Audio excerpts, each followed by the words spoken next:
মা, আমি তোমার জন্য এবার একটা নেকলেস বানাইছি। কি ব্যাপার শাশুড়ি আম্মা, আপনার ছেলে কই? ওর নামে তো দেখতাছি না। ও তো একটু বাইরে গেছে। গলার হারটা আমার একটু খুলে দেন। আমার ছেলে এত শখ করে আমার গয়নাটা দিছে, তুমি নিয়ে যাবা? মায়ের নেকলেসটা না? হ্যাঁ, এটা তো মায়েরই নেকলেস। তোমার গলা আসলো কিভাবে? তুমি তো মাকে শখ করে গহনাটা দিছিলা, কিন্তু মা যে গহনাটা কোথায় রাখবে, কিভাবে রাখবে সেটা বুঝে উঠতেই পারতেছিল না। সেই জন্য আমাকে বললো, বৌমা আমার এই গহনাটা তোমার কাছে রাখো, তোমার কাছে রাখলে গহনাটা সাবধানে থাকবে।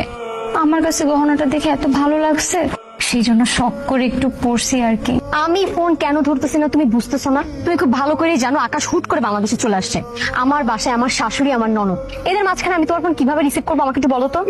আকাশ 3-4 বছরে একবার বাংলাদেশে আসে, একবারে